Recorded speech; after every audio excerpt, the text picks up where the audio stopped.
The 2013 elections is shaping up to be an exciting one. We will give you a rundown of the events and issues that you need to know. Join us as we count down to the midterm polls. I'm Mai Rodriguez and this is Elections 2013.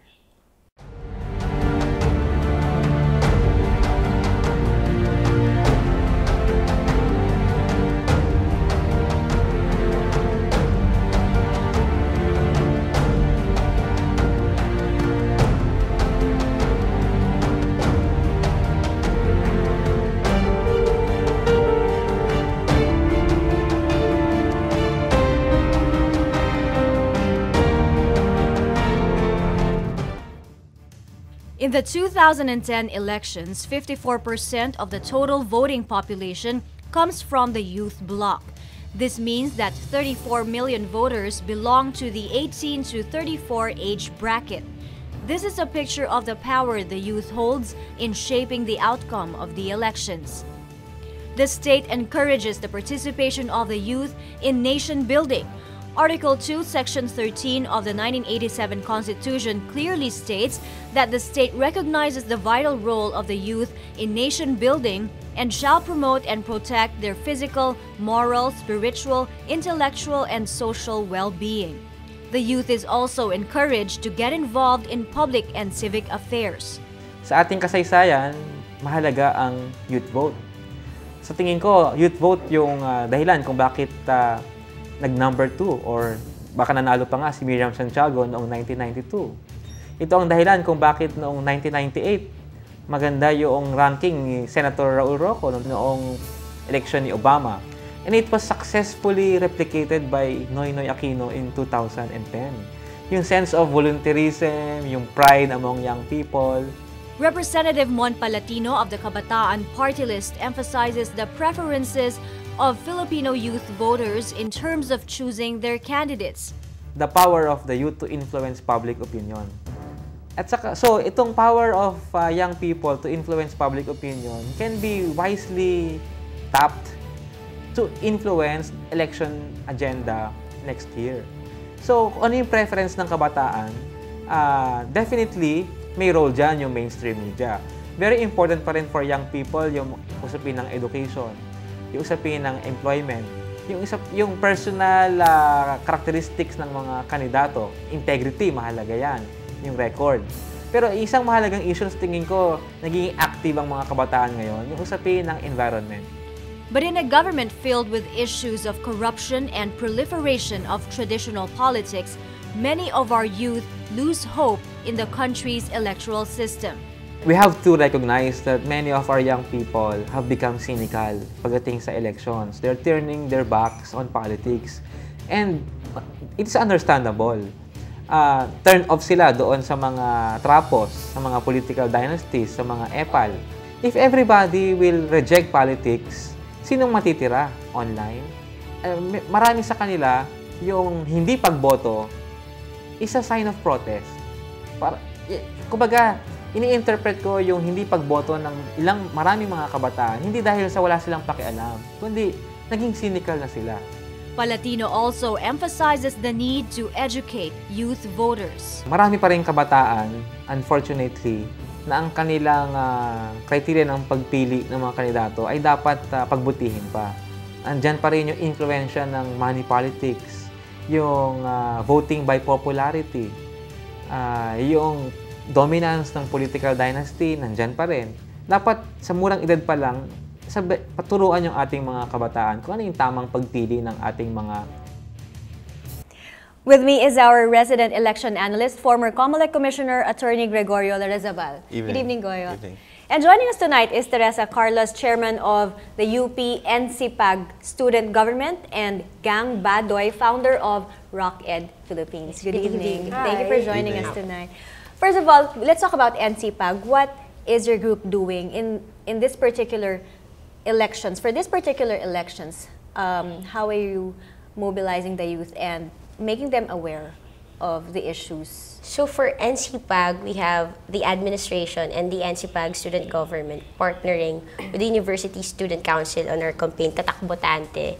So it's a system-wide campaign For the first sem, we had voters registration and voters education. And then for the second semester, for the second sem, we're planning to have senatorial debates, January to March.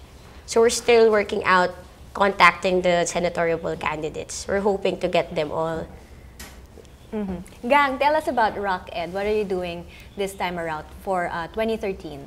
Well, the last elections in 2010, we had a website called sinongmasokey.org, and we just had a short video clip of a cockfight. It's so funny. It's a cockfight. Tapos, alam mo yung they hold the cock. It sounds really funny.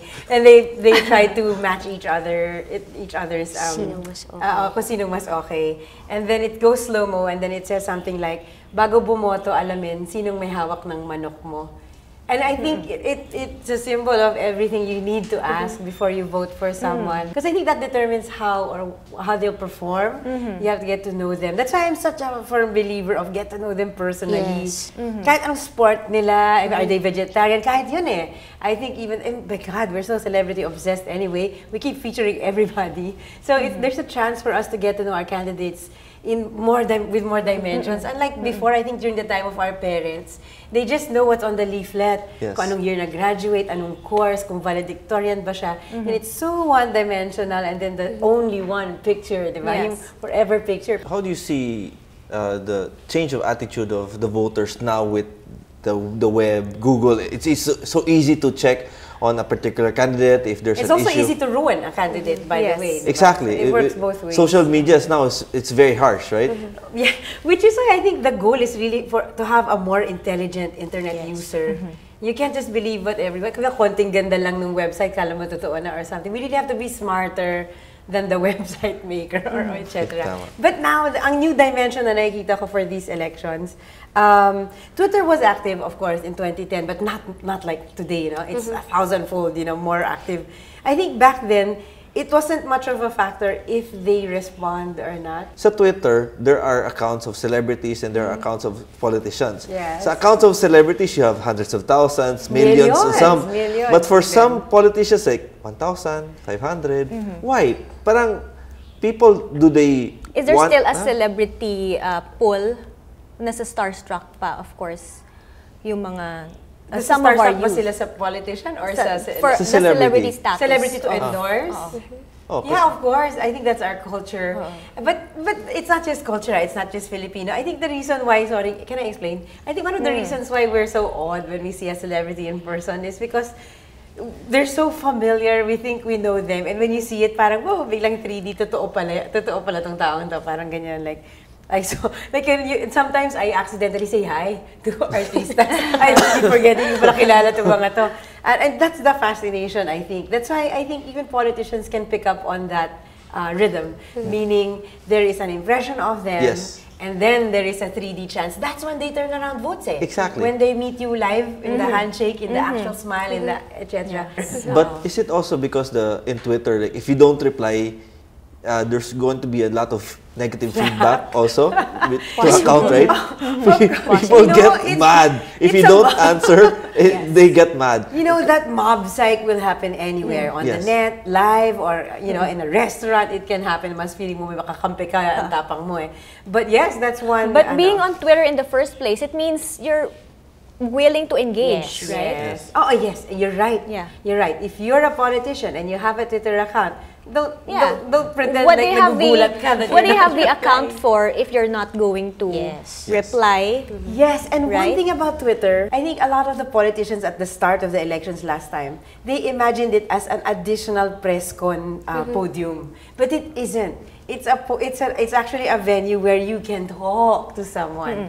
You know, if I were a first-time voter and I actually asked a senator a question and they answered decently, you know, perhaps not promptly, but at least decently, I immediately feel an affinity with that senator. Exactly. Feeling ko akin to, she listens or he listens. Yeah. And So I think with that's a social turnaround. media right now, would you say our voters, our young voters, are more Are they aware, smarter? or are they smarter? Yes. Are the young voters smarter? Yes.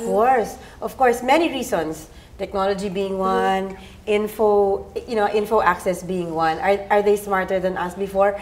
They're more informed. Certainly, they're more informed. what's interesting with social media is it makes them more accessible. Because for our generation, we're not really a fan of traditional media, print media. But with the internet, for example, we spend an average more than 1 hour a day on social media and internet. And we also browse the news. So we also get to see what's happening in our country. And what Ms. Gang said, we actually visit the page of our politicians to ask. Because when you're in the internet, you can really talk to them. And when they really reply, we really appreciate it. Let's talk about the youth vote. How powerful is the youth vote? I know there was a resurgence of youth presence and registrants back in 2010. But in 2013, how influential is the youth bloc going to be? Well, I know that there are studies, tama ba? That there are studies that more than 50% of our voting population, registered voting population. It's supposed to be 54% as of 2010. But like Chess, when you registered first semester, how many persons were you able to For register? our campaign, we had District 2 for Quezon City. Okay. And majority of them were actually residents, not the youth voters. Okay. Not the youth voters, but our education campaign, we really focus on the youth voters. But did it help encourage people to register when they saw the youth coming to them, encouraging them to register? Yes, actually our campaign, we also use Facebook and Twitter to encourage the youth to vote. In your studies, what does the youth look for in a particular candidate? For B, number 1, still principles. Number 2, their platform. Number 3, their track record. And for NCPAG, check if they practice good governance. So, are they participative? Do they uphold transparency and accountability? And are they responsive to the needs of the people? And look at their track record. Yes, important. Well, of course, over and above that, marginal amount of dunong naman, smarts ng con. I think we need to start with some competency level and etc. Because, you know, even if you tweet 1 million times, even if you change your Facebook status 1,000 times a day, it is never as loud as your vote. And it's your loudest voice in this democracy, that vote of yours. So, dun ka pinakamaingay, actually. Dun ka pinakamaririnig. So, you know, think about it. You know, exactly what she said, platform, etc., principle, and etc. But for me, can we start with a marginal amount of intelligence? It might be good. Might be good to start with that now. All right. This is getting to be interesting, but we'll have to pause for a break. This is Elections 2013. Stay with us.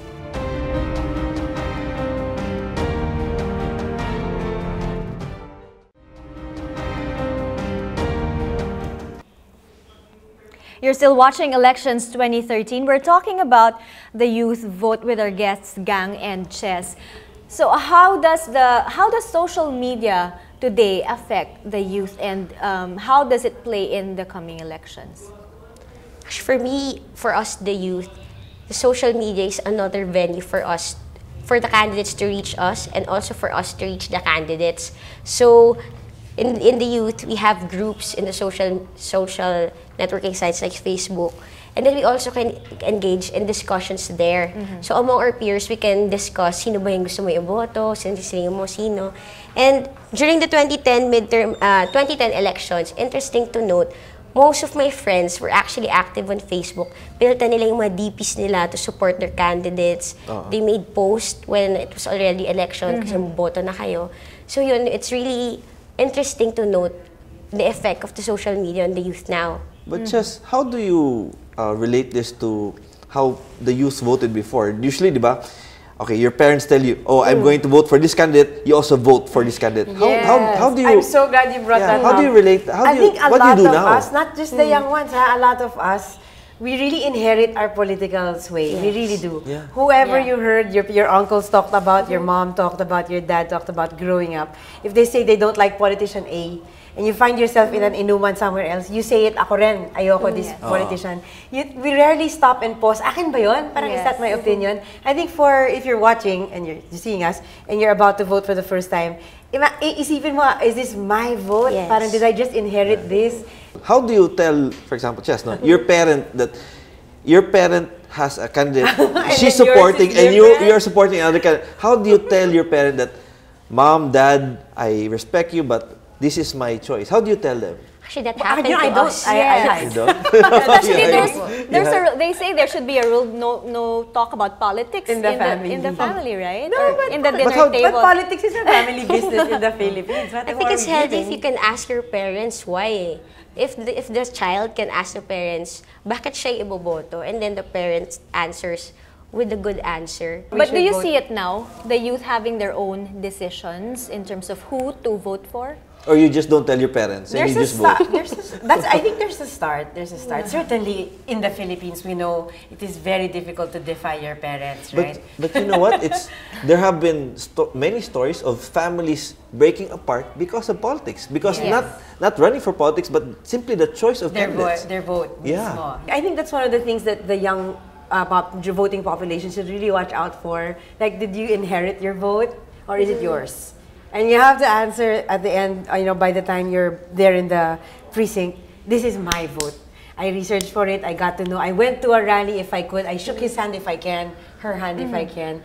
I went through their history. One thing I really think the young ones should remember is a good campaign ad is just a good campaign ad. That's all it is.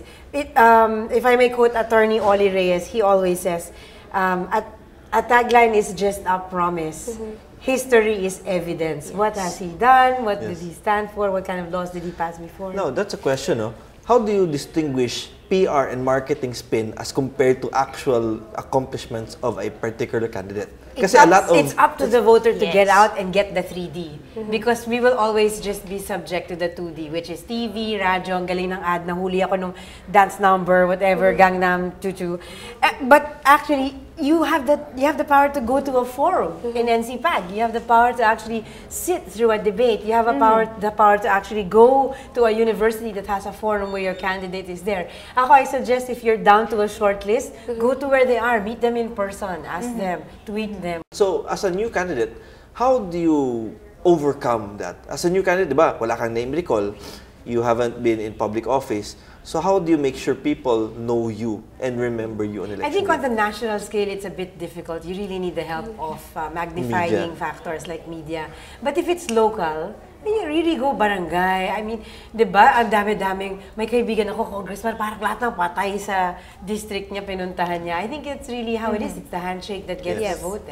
It's the smile that gets the vote more than anything. And again, it's the accessibility na. Yes. When you go to the precinct on election, they say, hey, I shook the hand of this candidate. Yes. I know him. Yes. There's a relationship already. ownership. Yes. Going to voter ed, no? What do you think of the plan now to include voter education, the curriculum of grade school and high school? It's pretty good. Fine. I think Absolutely, I'm so for I would it. support that. I am so for it. Happy na DepEd na. you have to start. Yes. You have to start Attend. early, di ba? Yes. To start early. You know why? Because even when we were young, we were aware when elections happened. We heard the jingles, we saw the posters, We need to have it in school. But it is broken down as a method. It is appreciated as a right and approached with the brain, Yes. not with the visual appreciation. Okay, they say one key characteristic of good governance is participation, right? So how do you, tapos na tayo sa voters registration, how do you tell the youth to go out and vote and actually make vote. their votes count? Well, there are And many ways. don't sell their votes, ha? Yes, oo. How does one sell a vote pa now? Especially for the youth, there are lots of campaigns. So for my fellow youth, just go out and go to these forums. Kasi marami talaga nag-organize ng mga education, voters education, and debates for this is. So for the youth, all we have to do is really do an extra step for our country. We have to know. We have to learn. Gang, do Ako, you take still the see time. cynicism among our youth? Of May mga- course. I think in all Meron pa rin. generations, it will always happen. I think cynicism naman really, it's not immoral. It's not bad or good. I think cynicism is really born out of something you've studied and you saw all other dimensions. When you see something thoroughly, lagi may lumalabas na bad. And that's probably where cynicism comes from. And that's not a bad thing. I'd rather have that than a naive belief in something with na wala kang ibang nakita and super naniniwala kang galing nito. Ganun din yata with voters. It doesn't matter who you vote for. I just at the end of the Just thought about it. when we talk at the Yes. end of the conversation, I will take away that you actually studied the candidate. But do you see the youth bloc as having the capacity to be the deciding factor in the midterm elections? Or, di ba, 54% of the voting population belongs to the youth. But why do we still see the same names again and again? Why don't we see new names? So, well, for one, new names really don't run. It's really a numbers game. It's really a numbers game. There's more young people registered, so scientifically, metrics-wise, we can say, may deciding factor the sheer numbers. Then why do the old names come up? Well, it starts somewhere else. The new names don't run. The fantastic brains that I've encountered, the experts I've seen, none of them run. But those who do run get drowned out by all the publicity, which takes me back to name recall is usually the start. So I'm begging networks to feature new names. Feature the new names, even if they're not as interesting, not as controversial, not as great looking as the older ones. Go equal airtime or etc. I really want parehong airtime for all the ads, but that's quite an impossibility. It's hard. It's going to be difficult. Talaga. Okay, the youth played a huge part in the Obama campaign. Do you see that kind of enthusiasm among our youth and with our candidates here? I think for presidential, because there's only one that you need to vote. Well, and vice president too. It really gels a lot of people by color. Green, yellow, blue, ganyan.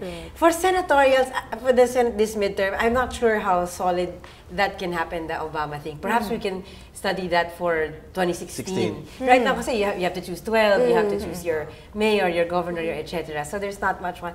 And of course, sadly, we're not a party. We're not a solid party country. So we're personality oriented. Multi-party system tayo pa. magboto eh. Di ba kahit ako, medyo chapsuy ako bumoto eh. But if I may share, one time someone was asking me, iba-iba yung yung parties ng candidates mo for senator. And I realized parang I vote pala I throw in a diverse bunch.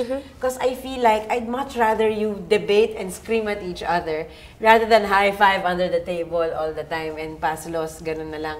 So I think I toss in even people who I wouldn't normally vote for. I would, just so that there's a friction among the legislators. There's a good mix of legislators who represent different ideas, different policy to strengthen the political party system in the Philippines. Then we can talk about ideologies, about platform government. Kasi now, when you vote for a particular person into office, chances are he might or she might switch to another political party for convenience. So we need to stop that. We need to have people, when they're elected to office, they stick with the political party, no matter if it will be good for them or bad for them, but may loyalty sila eh. Nakakahilo sometimes para. I'm sure yung mga nag-campaign for like Manny Villar in 2010, they're a bit dizzy now na. Right. Thank you for your insights. We would like to thank our guests, Teresa Carlos and Gang Badoy. Thank you for joining us today. And this is Elections 2013. We'll be right back.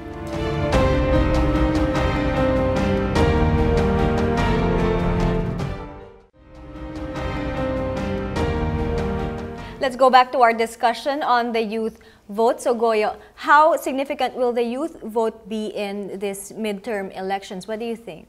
Hans Bernhard once said that we all benefit by having young people exposed to the way things are done in a democratic society. Isn't it time to tap the power of the youth? Last 2010, 54% of the total voting population belonged to the youth sector. What we have to do now is make the youth realize the power they have in shaping Philippine democracy. That's what we have to do in 2016 and 2013 and succeeding elections. Once we do that, we're on the right track. All right, that's a very good point, Goyo. And thank you for joining us again tonight. And thank you very much. And we would like to thank you all for joining us. Tune in again next week as we tackle issues that matter to you. I'm Mai Rodriguez, and this is Elections 2013.